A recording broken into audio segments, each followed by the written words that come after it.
网络诈骗的广告满满是，Google 伫今仔日有发表报告，指出伫咧去年因利用 AI 盗猎，伫咧美国得甲超过3900万的诈骗广告的口座禁起来，而且统计嘛有发现到，去年伫咧亚太地区的受骗损失都有到6880亿美金。咱的所谓发展部强调讲，会透过专法加强公司部门的合作来反制诈骗。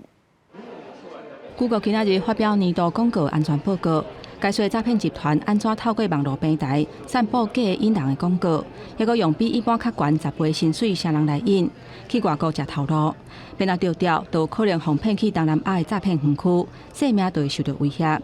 透过互动式的解说，网络平台 Google 分析出包括假的引人的广告这种网络诈骗的手路。求职者想要去投递的时候，他可能会出现说，他需要先提供一些银行账户，或者是先要有信用卡转账这件事情，这些其实都是我们观察到比较可疑会出现诈骗的一些情况。Google 强调讲，去年用 AI 伫网络顶掠诈骗，光是美国都有3920万怀疑是诈骗广告的口座去用填款。在侦测甚至在打击上，能够更快速、更大规模的。能够去做很好的执行，那也能够用 AI 的这个模型去侦测最新的诈骗的这个趋势。偷诈骗从交友啦，从那个各式各样的管道，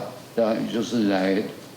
诱骗你投资，然后最后就是诈骗你的金钱。这种广告大概目前也下降将近90%。即马诈骗广告是世界赢赢杯。所谓发展部部长黄岩南讲，政府已经通过掠诈骗的专法，强化警方甲金融机构联防的机制，以明确掠诈骗的策略，反制诈骗。嘛透过公司部门的合作，也佫有情报的交流，做伙要来加强掠诈骗的力头。公司新闻台北报道。